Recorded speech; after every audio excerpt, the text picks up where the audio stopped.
रीवा के गांधी मेमोरियल अस्पताल में कथित गैंगरेप के विरोध में कांग्रेस ने सौंपा ज्ञापन, आरोपियों को गिरफ्तार करने की उठाई मांग। बता दें कि रीवा के गांधी मेमोरियल अस्पताल में हुए कथित गैंगरेप का मामला शांत होने का नाम नहीं ले रहा है। पुलिस ने एक और जहां न्यायालय में पीड़िता के दर्ज हुए बयान के आधार पर एक आरोपी को गिरफ्तार कर जेल भेजा है, तो वहीं अब पीड़िता मीडिया के सामने अलग बयान देकर पुलिस की कार्रवाई पर सवालिया निशान खड़े किए गए हैं। फिलहाल पीड़िता द्वारा मीडिया के सामने दिए गए बयान और पुलिस पर लगाए गए आरोपों के बाद मामले ने राजनीतिक रूप धारण कर लिया है और आज कांग्रेस ने एसपी के नाम ज्ञापन पत्र सौंपते हुए कथित गैंगरेप कांड के आरोपियों को जल्द से जल्द गिरफ्तार करने की मांग की है।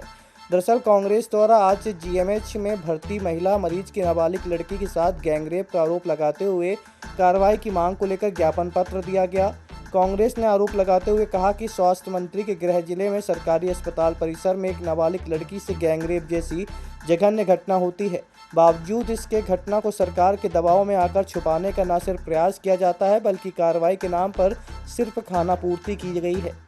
फोटो डिलीट करवाने के लिए क्या उस समय आप उस लड़के के साथ कहीं और गई थी? नहीं, बस वो मुझे रूम ले जा रहा था तो वही हाथ पकड़ खींचते, मतलब आधे रास्ते तक तो मैं अपने से गई हूँ, सुपर के सेकंड वाले गेट तक, वहाँ तक मैं अपने से गई हूँ चल के। बाकी उसके थोड़ा आगे मतलब उसे पता था कि यहाँ कैमरा नहीं लगा, तब वहाँ से मैंने जोर जबरदस्ती किया है, हाथ खींचते तब वहाँ से लेके गया उसने। सबसे बड़ा सवाल ये है कि जब आपके साथ गलत हुआ तो पुलिस भी कह रही गलत नहीं हुआ और हॉस्पिटल पर गलत नहीं, तो आप क्या मानती है कहाँ से छुपाया जा रहा है? हॉस्पिटल से। क्यों छुपाया जा रहा है? ताकि उनकी इंसल्ट न हॉस्पिटल पे बात ना आए। जब आपका वीडियो वो बता रहा था कि आपके फोटो है, उस फोटो में ऐसी क्या चीज़ थी जो आप उससे डर गई? और एडिट वगैरह करवाया था, मतलब ऐसे स्टेटस में नॉर्मल कोई फोटो लगाता है उसको कितना क्या कर दिया था ऐसा कि आप उसके मतलब वो मेरे मतलब स्क्रीनशॉट लिया था और जो डीपी वगैरह मतलब 3 से 4 फोटो मेरी रखा है अपने पास, जिसमें से 1-2 फोटो वो एडिट करवाया, बाकी और फोटो नॉर्मल रखा, जो कि और मेरे पास अगर कुछ मैसेज भेजता था तो मेरे सीन करने के तुरंत ही वो डिलीट कर देता था। आप ये बताइए कि आपने कोर्ट में बयान दर्ज करवाया है, फिर दोबारा मीडिया में आने की क्यों जरूरत है? क्योंकि कोर्ट में मतलब बाहर से उन्होंने अपने मन से जो लिखवाया था मुझे वही पढ़वाया, वही कोर्ट में बुलवाया मेरे से। कोर्ट में 164 का जब बयान होता है तो जितनी जानकारी है वहाँ आप और न्यायाधीश के अलावा कोई नहीं होता, तब आपने वहाँ बयान दिया होगा, तो आपने वही सारी चीज़ें बताई हैं जो आपके साथ हुआ। जो उन्होंने मुझे बोला था मैंने वही बताया, जो मतलब बाहर उन्होंने लिखवाया भी था, मतलब पहले थाना भी ले गए ना, वो जहाँ हम लोग को रखा गया था वन स्टॉप सेंटर में, वहाँ पहले कम से कम 4 से 5 लेडीज़ गई पुलिस आई थी वहाँ। कुल मिला के आपका ये कहना है कि पुलिस ने जो आपको बताया था वही आपने न्यायालय के अंदर बोल दिया। ऐसा क्यों? पुलिस वाले ऐसे पुलिस के दबाव में आपको वो इतना मतलब चिल्ला के बोल रही थी, लग रहा था मारेंगी भी, ऊपर से अच्छे से बोल ही नहीं रही थी, चिल्ला के वही जोर जबरदस्ती मतलब एकदम चिल्ला के बोल रही। जब परिवार आपके साथ था, भीड़ आपके साथ थी और न्यायालय के अंदर परिवार आपके साथ न्यायालय में था ना, वो तो डायरेक्ट मुझे ले जाकर वहाँ अंदर कर दी, बाहर किसी के नहीं, हम लोग भी न्यायालय में थे उस समय, मिलने ही नहीं दिया मुझे किसी से, मुझे डायरेक्ट वो अंदर कर दिए ले जाके। और बशी मैम थी तो वही मेरे साथ थी, एक दिन पहले 8 बजे रात से मिलने ही नहीं दिए परिवार वालों को, अनावश्यक दबाव बनाया, वो बच्ची है डर के मारे कुछ बोल ही नहीं पाई। अच्छा, ये जब न्यायालय बयान चल रहा था शायद आप भी वहाँ मौजूद थे? हम लोग बाहर थे, मिलने नहीं दिया गया हम लोग को, एक दिन पहले 8 बजे रात से नहीं मिलने दिया। मैं बस स्टाफ 1 बजे रात गया था तो मुझे वहाँ की स्टाफ बोली कि तुम्हारे ऊपर भी केस दर्ज हो जाएगा, रात में यहाँ आओगे तो चले जाओ घर। तो वो जो बता रहे थे आप वो बताओ क्या हुआ, क्या बोल रही थी वो, क्या लिख पढ़ के दी थी, क्या बोल रही थी? हाँ वही लिखवा रही थी बार बार, फिर मतलब साइन करवाती, फिर उसे फाड़ देती, फिर कुछ और लिखा बोलती कहीं ये गलत है, ये गलत है, कुछ मतलब वो लोग पूरी तरह टाइम पास कर रहे थे, बाकी और कुछ नहीं कर रहे। मुद्दा जो 4 दिन पहले अभी एक नाबालिग लड़की के साथ में सामूहिक बलात्कार का मामला आया हॉस्पिटल रीवा में, जो एक कांड हुआ, पहले तो लड़की ने बयान दिया, जो आप सब लोगों ने बयान लिया है और मेरे पास भी है। उसने स्पष्ट रूप से कहा है 4 लोगों ने मेरे साथ गलत किया है, मुझको गलत गोलियां दी गई, हमको नशे किए और हमको खसीट के ले गए और हमारे साथ गलत किया। ये सारी चीज़ें उसके वक्तव्य में हैं और बाद में उसको प्रेस किया गया, दबाव बनाया गया, क्या किया गया, उसके से गलत बयानी करवाई गई। लेकिन कहीं ना कहीं ये शर्मसार होता है रीवा। यहाँ पर डिप्टी सीएम जिनका विभाग है स्वास्थ्य विभाग, शायद उनके रिश्तेदार भी अधीक्षक हैं रीवा में, हॉस्पिटल को बचा रहे हैं, अधीक्षक को बचा रहे हैं, या सीएम को बचा रहे हैं, या स्वास्थ्य विभाग जो मंत्रालय है मंत्री जी के पास में, उसको बचाने की कोशिश किया जा रहा है। पुलिस विभाग आप सब लोग जानते हैं, छोटी सी शिकायत अगर होती है तो तुरंत एफआईआर दर्ज हो जाती है।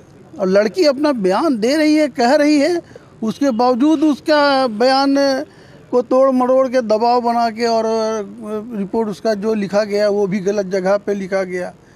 कई कई घंटे तक उसको लेके इधर उधर घूमते रहे, रेस्ट हाउस ले गए, थाने ले गए। अरे घर में उसका कर रहे थे, नाबालिग लड़की थी।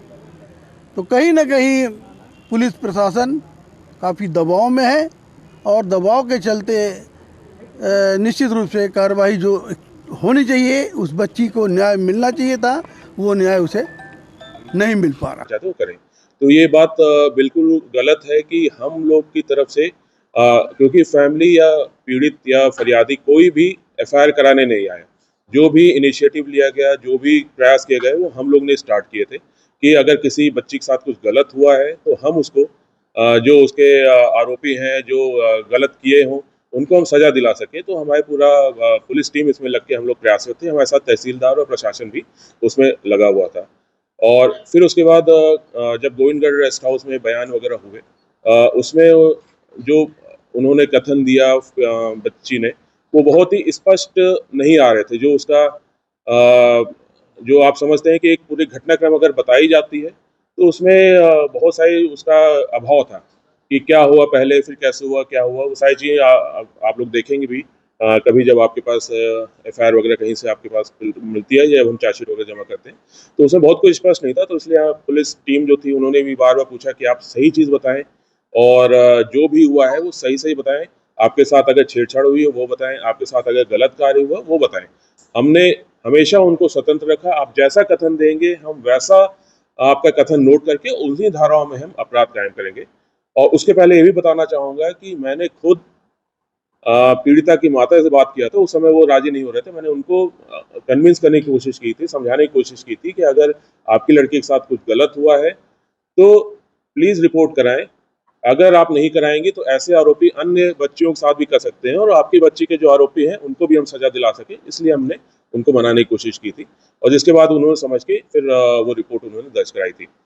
बहरहाल फिर जब रिपोर्ट वगैरह दर्ज हुई, उसमें क्योंकि काफ़ी रात हो गई थी और फिर उनकी सहूलियत के लिए, क्योंकि अगले दिन इसमें कई सारी प्रक्रियाएं होती हैं, मेडिकल होता है, न्यायालय जांच होती है, इसलिए फिर उनको लाके उनकी ही सहमति से उनकी माँ के साथ, लड़की की माँ और उनको हमने वन स्टॉप सेंटर में रखा था।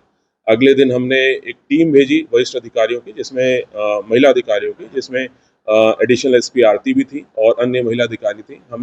हमको इसी बीच में कुछ जानकारियाँ भी लगी थी बच्ची का कि आना जाना कैसे हुआ था। जो कुछ हमको सीसीटीवी फुटेज मिले थे कि बच्ची खुद के उससे बाहर निकल रही है, किसी ऐसा प्रभाव नहीं दिख रहा था उसमें नशे का या कोई ऐसी चीज़। तो वो सारी चीज़ें भी हमने उससे पूछा। कुछ हमको जानकारी लगी कि वार्ड बॉय जो है वो भी बच्ची से उसकी भी बातचीत हो गई है बीच में। और तो उसके आधार पे भी हमने पूछा कि आपने पहले एफआईआर में इसके बारे में कुछ भी नहीं बताया। तब फिर उन्होंने बच्ची ने वार्ड बॉय के बारे में उल्लेख किया और ये बताया कि उसने उसको ब्लैकमेल करके बुलाया। तो उस सारी चीज़ों को भी हमने पूरा कथन भी लिया। हमने फिर भी समझाने की कोशिश की, एडिशनल एसपी थी और बाकी अन्य अधिकारी थे, हमने फिर भी समझाने की कोशिश की अगर अभी भी आपको कुछ भी रिपोर्ट करना है तो आप हमें बताइए, हम आपके साथ हैं। किसी भी दबाव में, किसी प्रभाव में आप कुछ भी वो सूचना ना दें। तो उसके बाद उन्होंने किया। फिर भी हमने 354 छेड़छाड़ में मेडिकल उतना डिटेल्ड नहीं होता है, फिर भी हमने एक पैनल के थ्रू एक डिस्ट्रिक्ट हॉस्पिटल में हमने पूर्ण मेडिकल कराया। अब आपके रीवा शहर में खुल गया है रिजॉर्ट डी विजय विलास, रीवा का सबसे भव्य वेडिंग और इवेंट डेस्टिनेशन। अब रीवा में भी करें डेस्टिनेशन वेडिंग का सपना साकार। The Vijay Vilas hotel and banquets, Rewa का सबसे बड़ा और शाही वेडिंग वेन्यू, जहां हर आयोजन एक यादगार अनुभव बनता है। हमारी विशेषताएं हैं ग्रैंड गोल्डन बैंक्वेट हॉल, सगाई तिलक और पारिवारिक समारोह के लिए भव्य स्थान, आर्किटेक्चर मास्टरपीस और ग्रीन लॉन, शानदार वेडिंग और रिसेप्शन के लिए परफेक्ट लग्जरी रूम और प्रीमियम स्टे, मेहमानों के लिए आरामदायक और शाही अनुभव, विला रेस्टोरेंट रीवा का प्रीमियम रेस्टोरेंट बर्थडे पार्टियाँ और फैमिली गेट टुगेदर के लिए बेस्ट वर्ल्ड क्लास कैटरिंग। भारतीय और इंटरनेशनल स्वादों के साथ एक यादगार भोज अनुभव। अब भव्य शादियां और इवेंट्स के लिए दिल्ली, जयपुर या उदयपुर जाने की ज़रूरत नहीं थी। विजय विलास में रीवा का सबसे शानदार वेडिंग एक्सपीरियंस पाएं। पता है the Vijay Vilas hotel and banquets, ring road toll plaza के पास, रीवा, मध्य प्रदेश। बुकिंग और इंक्वायरी के लिए संपर्क करें 7880-08750 1 एवं 7880-0875002।